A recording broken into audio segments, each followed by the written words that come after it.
अपने आप में बहुत बड़ी बात थी। और मुझे मेडिकल में जाना था, तो मैंने वहाँ से अपनी पढ़ाई शुरू की। हमारा जो स्कूल था वो एक गवर्नमेंट गर्ल्स स्कूल था। वहाँ 5 रुपये फ़ीस थी और हमें मिड डे मील मिलती थी। आमतौर पे आप सब जगह की गवर्नमेंट स्कूल की एक स्थिति होती है कि लड़कियों को पढ़ाने से ज़्यादा उन्हें सिलाई बुनाई कढ़ाई पे ध्यान दिया जाता था। टीचर्स अपनी भी स्वेटर घर से लाती थी और हमें बुनने दे देती थी और हमें क्लासेस नहीं करवाती थी। और मुझे ये सब चीज़ें शुरू से बहुत अजीब सी लगती थी, पर मैंने अपनी पढ़ाई कंटिन्यू की और मैं अपने स्कूल की टॉपर रही। फिर जब मैं बाहर पढ़ना चाहती थी, एक्चुअली वहाँ पे पढ़ाई की बहुत सुविधा नहीं थी। मेरे 3 बड़े भाई थे, तीनों बाहर पढ़ते थे। मैंने अपनी मम्मी से कहा, पापा से कहा कि मुझे बाहर जाना है, पर एज बीइंग अ गर्ल मुझे घर से परमिशन नहीं मिली। मेरे बड़े पापा ने बिल्कुल अलाउ नहीं किया। फिर जब मैं मेडिकल की तैयारी करने लगी, प्लस 2 में थी, तो मुझे ट्यूशन्स की ज़रूरत पड़ी। मैंने बड़े भैया से रिक्वेस्ट किया कि मुझे कुछ ट्यूशन क्लासेस लगवा दीजिए या मुझे जाने दीजिए, पर उन्होंने यही कहा कि नहीं, तुम्हें जो करना है खुद से करो, तुम्हें कोई ट्यूशन नहीं दिया जाएगा क्योंकि तुम्हें बाहर जाने की परमिशन नहीं है। मैं उस घर से बिलोंग करती थी कि मुझे पेंसिल भी खरीदनी होती थी, तो मुझे भाइयों से बोलना पड़ता था कि मेरे लिए पेंसिल खरीद कर ला दो। मुझे घर से बहुत ज़्यादा निकलने का थोड़ा ऑर्थोडॉक्स पैट्रियार्क था, थोड़ा ज़मींदार टाइप का जो होता है उस टाइप की फैमिली थी, तो मुझे उनसे बोलना पड़ता था। तो मेरे बड़े भाई साहब ने कहा कि नहीं, वो तुम्हें परमिशन नहीं मिलेगा, तुम्हें जो करना है खुद से करो, खुद से पढ़ो। फिर मुझे लगा मैं इस चीज़ को कैसे करूँ, क्योंकि बहुत सारी चीज़ें थी जो मुझे समझनी थी। फिर मैं फिर भी कोशिश करती रही। फिर फाइनली मैं मेडिकल एंट्रेंस का एग्ज़ाम दिया मैंने और मैं कम्पीट कर गई। फिर मैंने अपनी मम्मी से पूछा, अब क्या करोगी, अब वहाँ जाने से भी रोकोगी?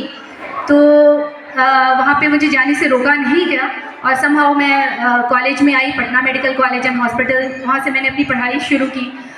मीनवाइल एक जहाँ पैट्रियार्क समाज था, मुझे मेरी दोस्ती, मेरे हस्बैंड जो अभी हैं doctor Amit Gunjan, he is an orthopaedic surgeon, और हमारा वहाँ पे अपना हॉस्पिटल भी है ऑर्थोपेडिक्स का।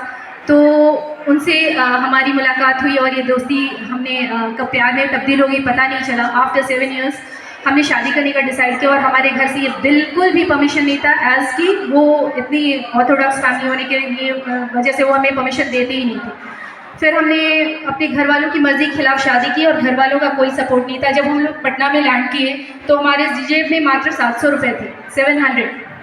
वहाँ से हम दोनों की स्टोरी शुरू हुई। मेरे हस्बैंड वहाँ से पीएमसीएच से ऑर्थोपेडिक्स का उन्होंने किया, जो भी एमएस ऑर्थो किया उन्होंने, और मैं अपनी पढ़ाई पूरी की। वहाँ पे फिर मैंने मास्टर्स भी किया।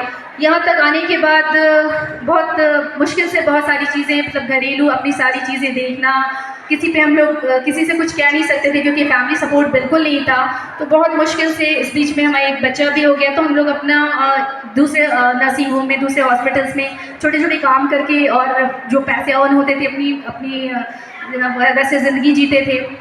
फिर लगातार और अथक मेहनत से मेरे हस्बैंड ने अपने एक चीज़ को हासिल किया और मेरा एक सपना था स्पेशल नीड के बच्चों पे काम करने का, जो बच्चे मानसिक रूप से, शारीरिक रूप से विकलांग हैं, जो ऑटिज्म के शिकार हैं।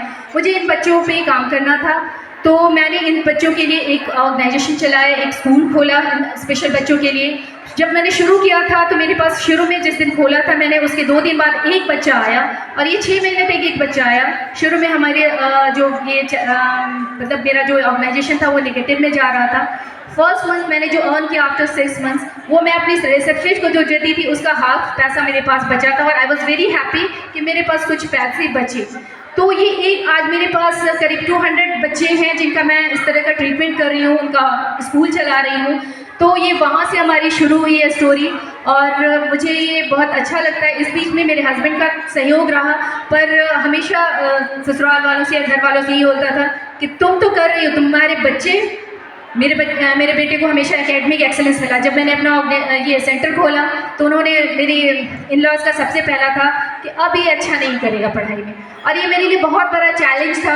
आफ्टर 1 ईयर फिर उसने जब एग्ज़ाम दिया उसको अगेन एकेडमिक एक्सेलेंस मिला, तो देन लगा कि I am a real winner as a mother, क्योंकि मैं उस पर भी ध्यान दे रही हूँ और उन बच्चों पे जिनको की ज़रूरत है इस समाज में उन पर भी ध्यान दे रही हूँ। तो आज मुझे बहुत अच्छा लगता है। संघर्ष से वहाँ से मैंने शुरू किया जहाँ पे लड़कियों का पढ़ना लिखना हमारे समाज में बहुत नहीं अच्छा माना जाता था। मैं अपने गांव की, अपने मोहल्ले की पहली लड़की थी जो डॉक्टर बनी, और उसके बाद बहुत सी लड़कियां और बहुत से घर इससे प्रेरणा लिए और उन्होंने बेटियों को उस छोटे से शहर से लेकर बाहर बड़े शहरों में पढ़ना भेजना शुरू किया।